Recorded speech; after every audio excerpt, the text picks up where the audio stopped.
So, hello, you guys. I haven't made a live stream in a while, and I was just really curious about this topic right here.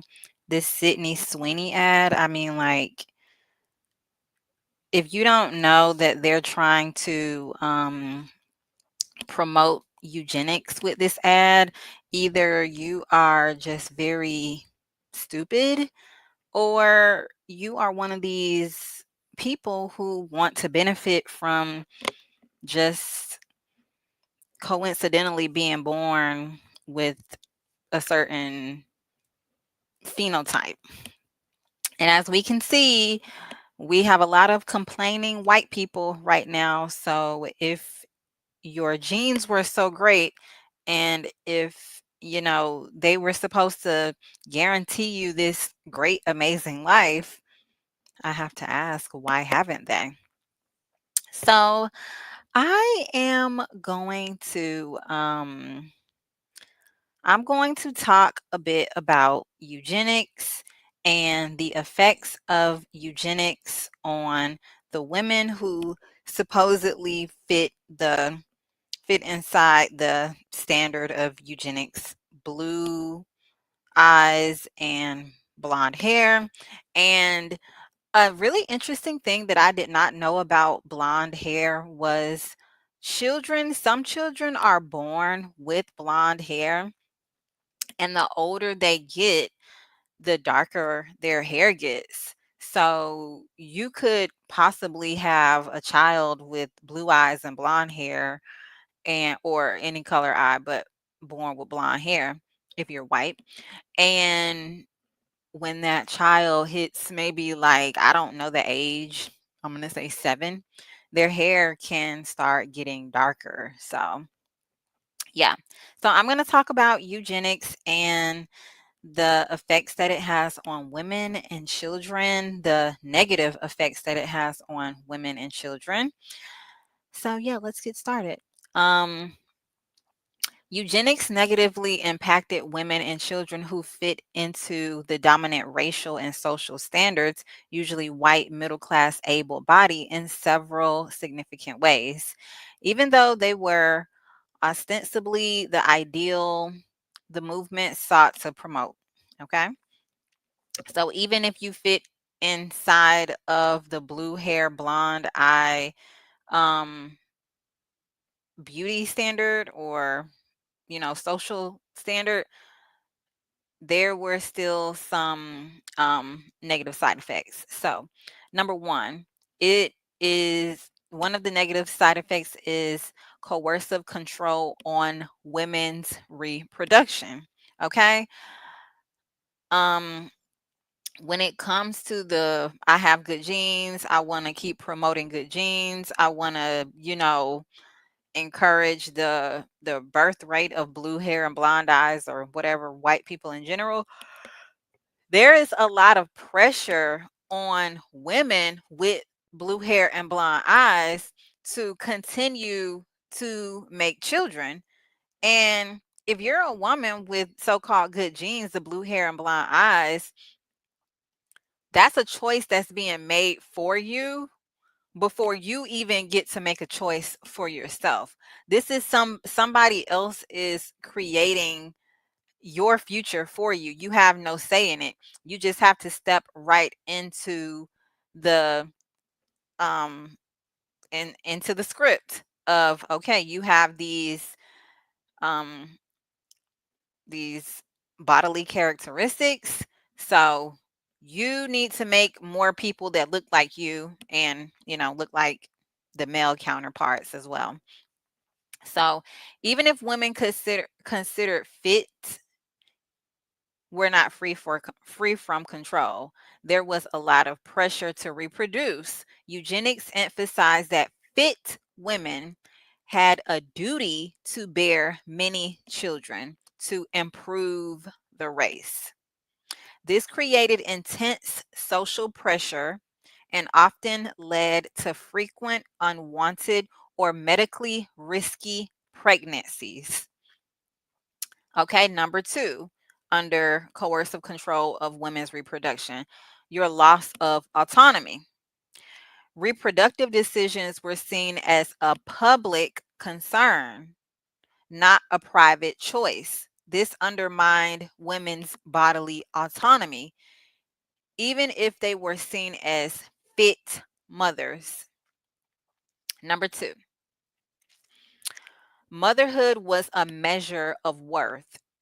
A woman's value became tightly tied to her ability and willingness to produce children, especially sons.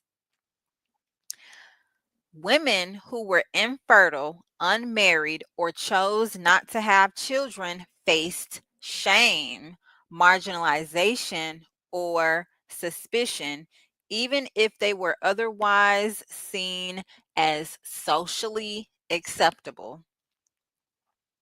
Number three, the burden of perfection on children. Children born into fit families, um, the blue hair and blonde eye families, were expected to be ideal, intelligent, healthy, attractive, and obedient. This created psychological pressure and led to the stigmatization of any perceived flaw, e.g., e.g., learning disabilities, mental illness, or behavioral issues. Children were sometimes institutionalized or hidden if they didn't meet these ideals, bringing shame to their families. So, if you were a child, or if you are a child of a person who believes in eugenics, of blue hair and blonde eyes being good genes, and you don't fit a perfect standard, you may be shamed for that. You have to walk a straight line. You can't make any mistakes. I think this is why we see society work so hard to erase all the mistakes of certain people, white people with blue hair and blonde eyes. They want to erase the mistakes of these people. Like, if a woman is promiscuous, you know, they bury that. If a man is a drug addict, or even as we see, if he's a predator, a lot of white males who are predators, they bury that. If you're a criminal and you're a white male, they really downplay that. And that is a detriment even to the people who fit inside of this quote unquote blue hair, blonde eye standard. It's not safe. It's not a safe community for anybody if all we're promoting is someone who fits the quote unquote good genes standard, yet they are a detriment and a safety violation to people even within that community. Number four, reinforcement of gender roles. Eugenics promoted a strict conservative view of gender roles, with women expected to be wives and mothers, and men as breadwinners and leaders. Women's opportunities in education, work, or public life were restricted, even if they were fit, because their value was mostly reproductive. So if you are a white woman who fit the good genes standard, it doesn't matter if you're creative, talented, or any of that. For this eugenics movement of good genes, all you are is an incubator to create more people with quote unquote good genes. They don't value you for your talents or skills or any of that. None of that. Um, Number five, medical surveillance and fear. Women who fit the ideal were still subject to invasive medical monitoring and counseling under the guise of scientific motherhood. This could include eugenic marriage counseling, fitter family contests, and even pressure for genetic testing. Any deviation could be used to question a woman's fitness. So if you did not agree to this eugenic marriage counseling or the fit family context, or if you had any doubts, or if you just didn't want to participate in any of the activities that they saw necessary to consider you a qualifier for good genes, you could be questioned and ostracized potentially. Any deviation could be used to question a woman's fitness, causing anxiety and a culture of silence around issues like miscarriage and mental illness. Oops, excuse me, I gotta sneeze. Okay, excuse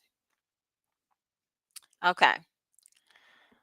So even if a woman who had fit the eugenic ideal were harmed, even women and children who fit the eugenic ideal were harmed by the movement's dehumanizing, controlling, and perfectionist ideology.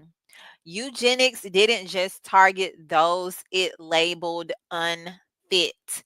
It also reduced the lives of the fit to functions of state goals, robbing them of agency, privacy, and full personhood.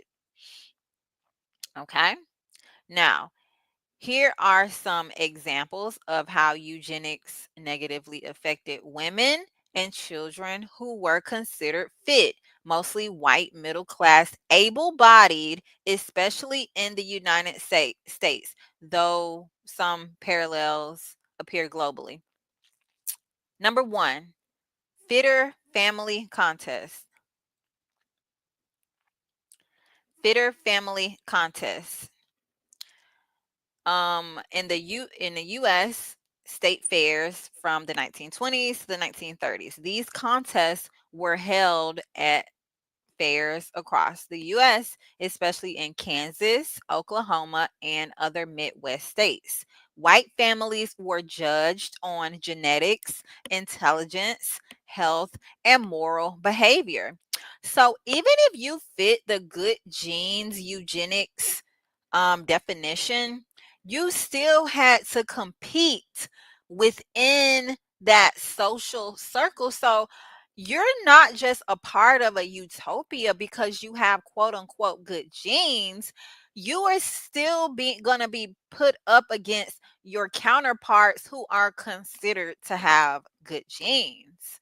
So you could be within the definition of the eugenicist good genes category, but you could still face a life of ostracization and not really, not a substantial amount of privilege, besides the fact that you can say, hey, at least I'm not black, or at least I'm not brown. Like that's, the only that's the only thing you have to say, and it really makes no sense, because what good is you feeling better than a black or brown person if you're living a life of destitution, if you don't have access to, resources, like really, I mean,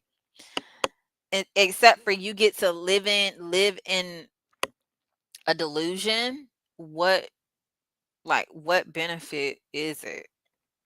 I think this is why, when black people began to thrive, poor white people got jealous and they wanted to burn it all down, because they had been lied to and brainwashed and told that, oh, you're born with good genes, you're better than those people.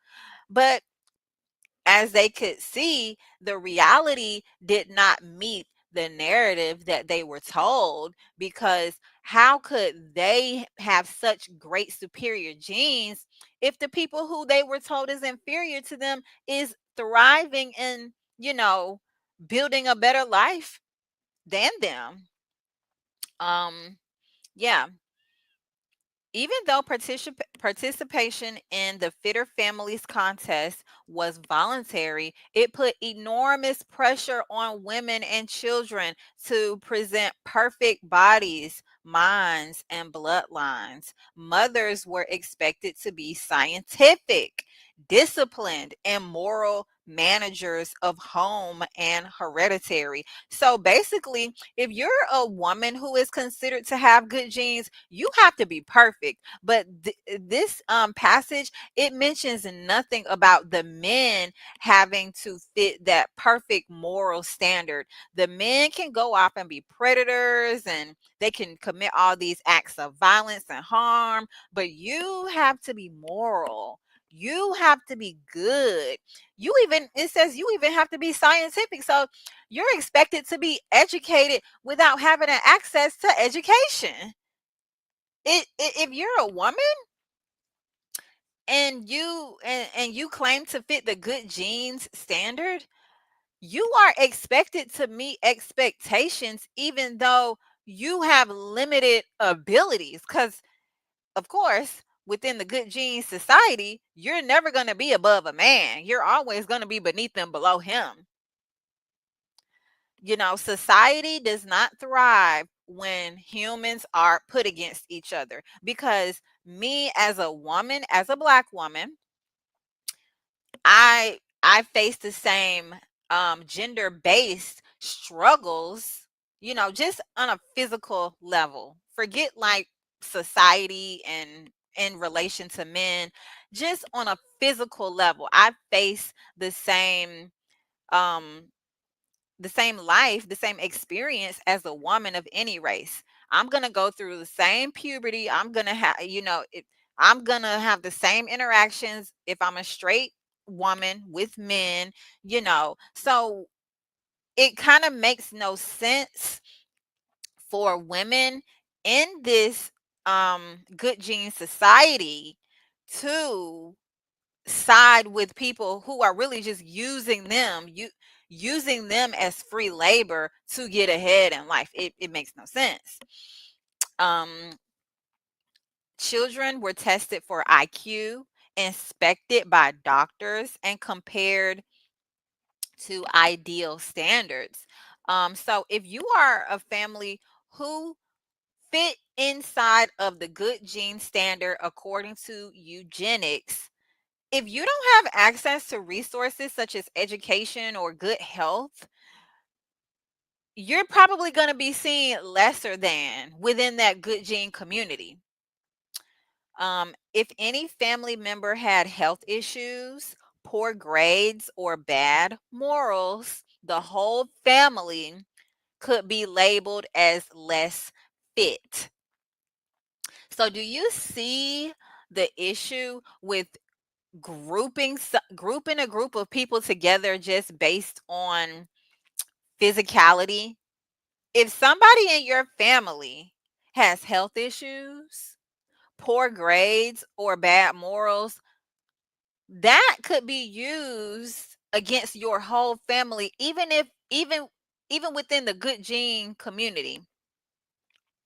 It could be used against your whole family. So now, yeah, you might look at a black person or a brown person and say, oh, yeah, I have superior genes to you. But how are you going to feel when you see a black person or a brown person with a healthier family than you, with a more intelligent family than you, or with a family who probably has better morals? You can try to lie to yourself and say, yeah, I'm better than them because of my skin color.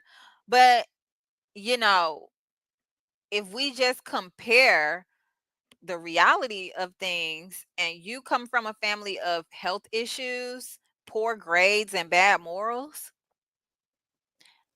then people are going to consider your family to be less fit within the group that you are seeking validation from.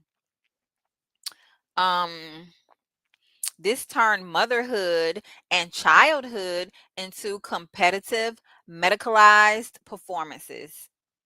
It also contributed to early ideas of shame, blame,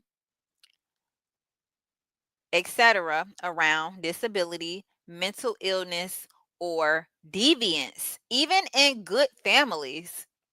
So, if we ever want to know why people are shamed for being disabled, having mental illnesses, or just maybe being rebellious, they call it deviancy. I'm going to say rebellious.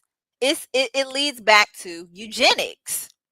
You have to be perfect. So, if we're speaking from a logical standpoint, if you don't even fit within the good genes category, like say me, I'm black, or anybody, a brown person, whatever that may be, like Indian, Mexican, something like that.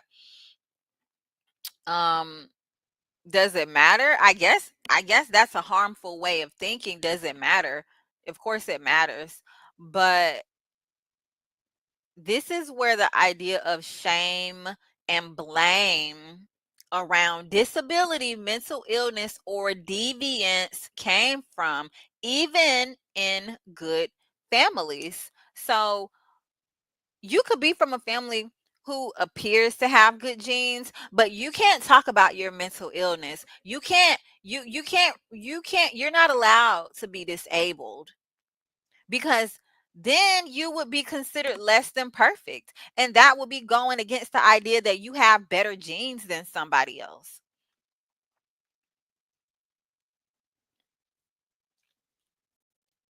Okay. Eugenics marriage counseling.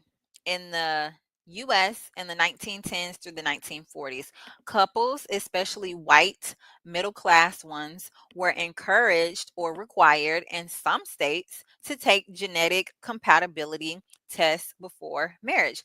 Um, I never knew a lot about white culture because they don't teach this stuff in schools, of course. If you go to a public school, they have a certain set history curriculum that fits their standard that they want to teach you. So, a lot of this stuff, they didn't teach it in school. Women were pressured to avoid marriage with men who had any family history of illness, alcoholism, or degeneracy, no matter how minor. You know, so say you fall in love with somebody who's got some kind of illness, you're discouraged from marrying him because that goes against some crazy guy's idea of promoting perfect genes. So your happiness in this lifetime doesn't matter. The only thing that they want you to believe is promoting this racial community. You can't be in love with somebody who's sick, according to eugenicists. You can't be in love with somebody who is struggling with addiction. If a woman had epilepsy, depression, or even just a disabled sibling, she might be discouraged from marrying or having children. So they don't want to learn about how we can make society better, how we can treat these illnesses, these afflictions. They're not concerned about innovation and really improving human race, and not just a subset of humans, aka humans with blue hair and blonde. They're not concerned with improving humanity. Even if you fit the eugenicist definition of having good genes, if you come from a family of someone who has a disability, that you will be you will have to pay for that.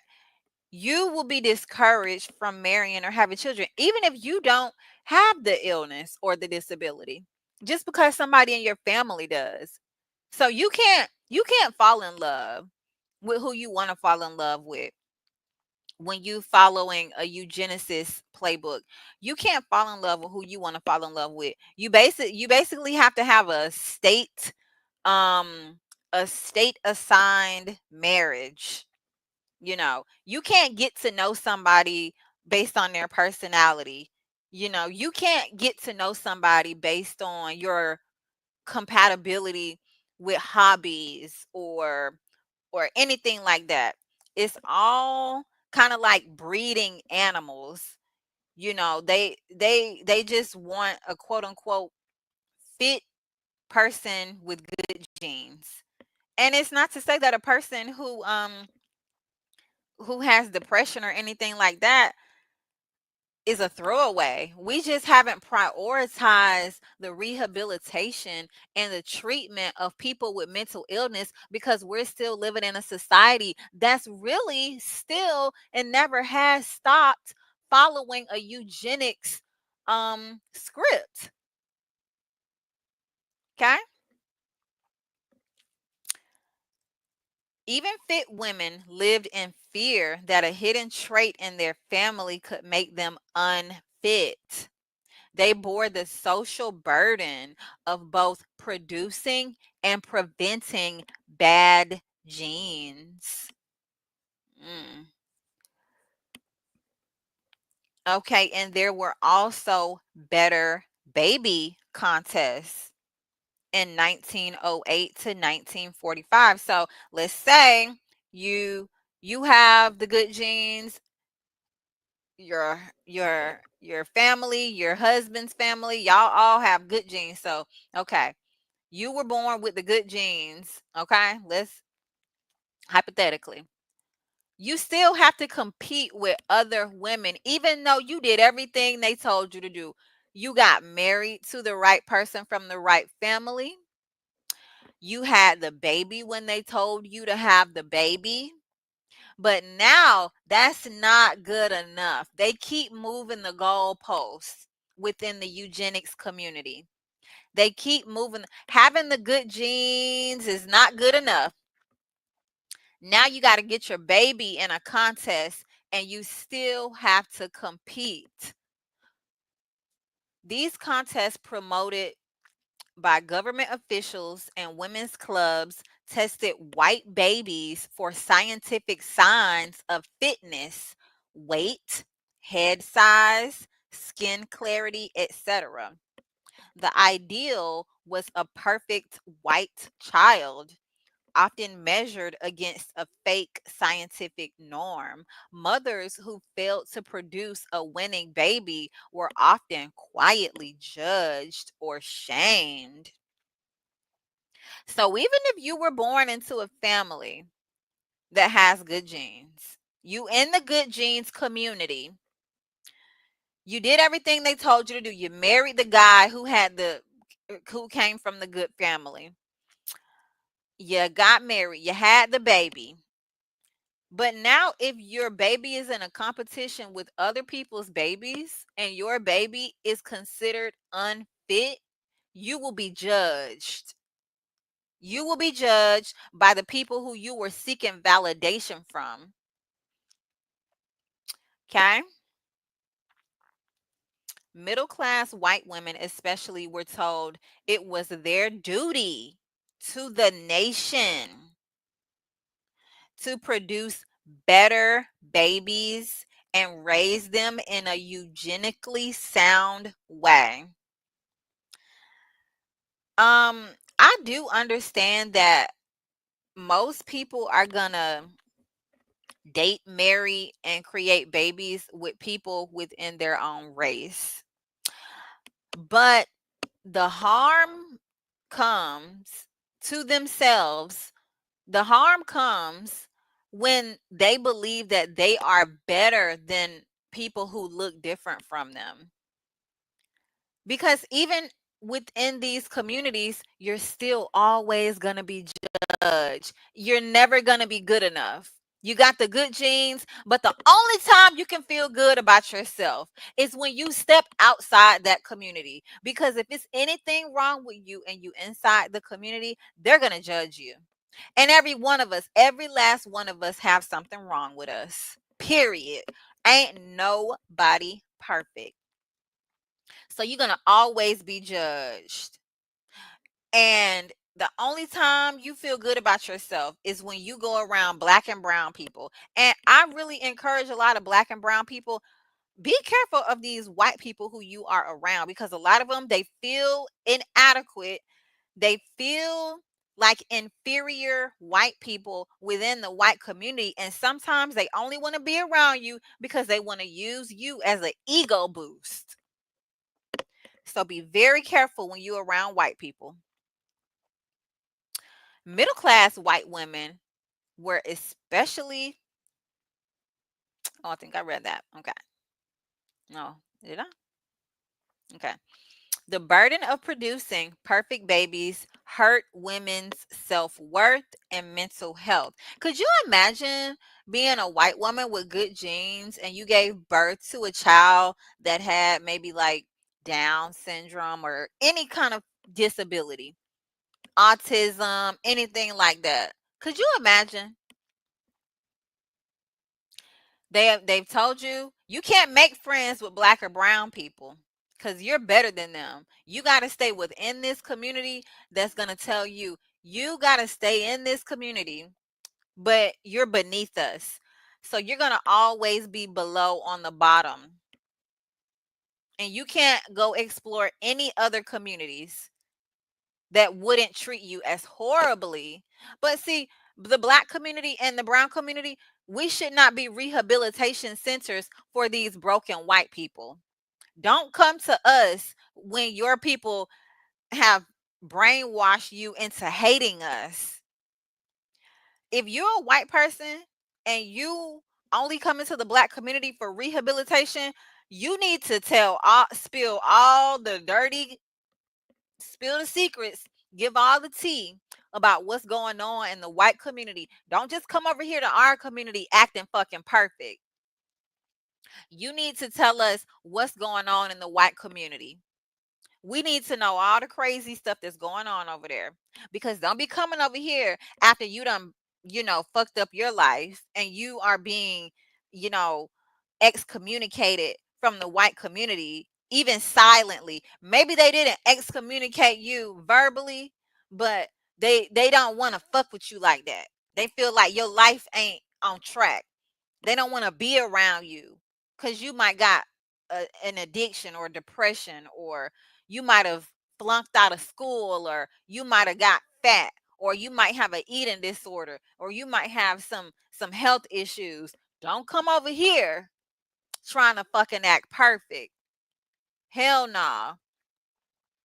You need to do exactly what people do when they X treat them. Well, nah, I ain't gonna say that, because don't be coming over here trauma dumping on us, because we really don't fucking trauma dump on us. But you need to advocate against all the harm that's being caused within this good gene community. That's what I will say. The burden of producing perfect babies hurt women's self-worth, mental health, especially if their child had developmental delays or health issues. Okay, almost done, you guys. Almost done. Whew, it's kind of long. Post-war baby boom and Cold War motherhood as patriotism. In the 1940s through 50s, after World War II, white women were heavily encouraged to return home, get married young, and produce children to fight the population war against communism. Do you see how psychotic these eugenicists are? They wiped each other out in these, in these wars.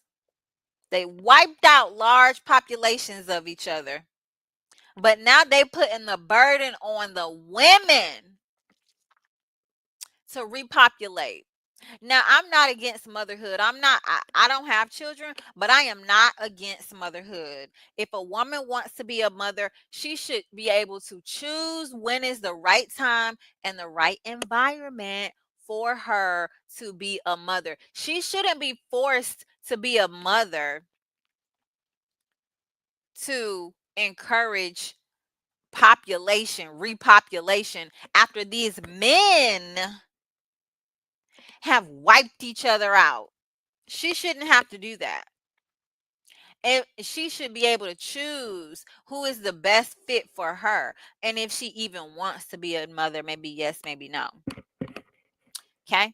Eugenic rhetoric was mixed with nationalism and moral panic, leading to pressure on young white women to marry the right man and produce healthy American children quickly.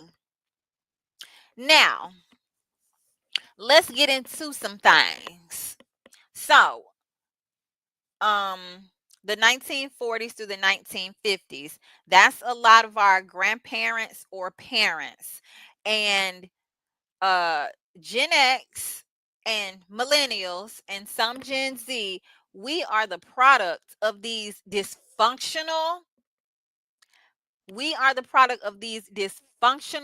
procreations with no plan except to promote a certain phenotype. It's a lot of white people that's suffering. And what do y'all have to show for the baby boom? Huh? Now, maybe some white people got something to show. Maybe they passed something down to their kids, but it would be stupid to think that white people were the only ones capable of doing that because of their physicality. That would be stupid. Women who didn't want children were seen as selfish or deviant. Okay? Eugenics didn't just restrict women seen as unfit, it also trapped fit women in narrow roles, making them feel like failures if they didn't conform to this state imposed ideal. Okay, last talking point, you guys. Thank you to anybody who's watching the video, maybe watching the replay. Thank you. Psychiatric harm to ideal children who struggled. Children born to fit families were expected to be perfect and reflect family fitness.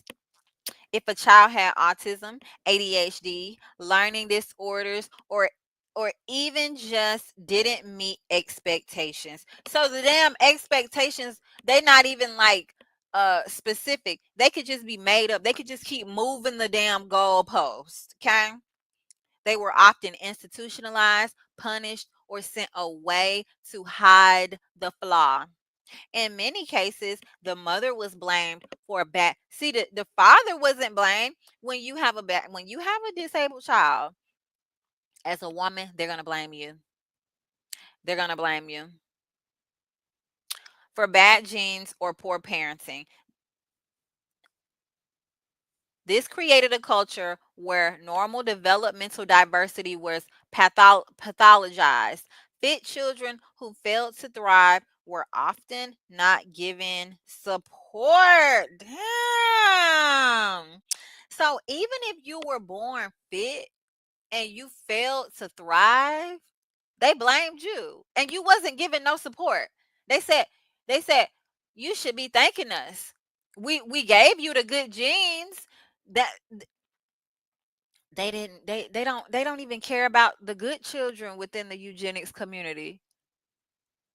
They don't give a fuck about you. Okay? Okay.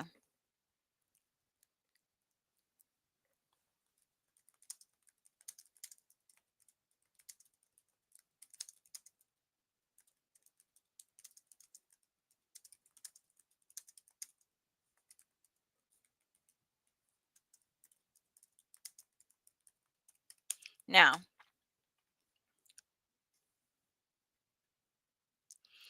now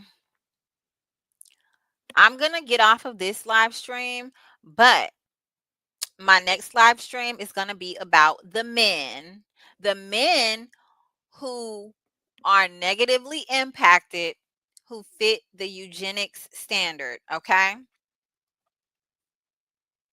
A lot of you have no control of your lives. Your life is already planned out for you because they said the way you look, now they're going to control you because you were born a certain way. You can't make up for yourself what kind of life you want, what's best for you. You can't do business with a black or brown person even if that's what's best for you. You can't do it because they said so. Because they said no. No. You got to stay in the eugenics community, even if that community is trying to um, remove your control. If you don't want children and you're a man that fit inside the eugenics community, oh well, you got to have children. You guys, it's not just women that don't want children. Some men, they maybe they do want children, but they want to have it on their own when they want to have them. They don't want to be forced to have children just because they were told it's, you got to have children within this certain window. It's a lot of emotional repression and toxic masculinity within the eugenics community. If you are a man and you feel like nobody cares about your emotions, blame eugenics. Okay, because you have to fit within a strict gender role. Okay. Um, yeah. You're pressured to make a lot of money within eugenics. If you don't, you're deemed as unfit. Yeah. So I'm gonna be getting into that later. Mwah. Thank you guys for coming. Bye.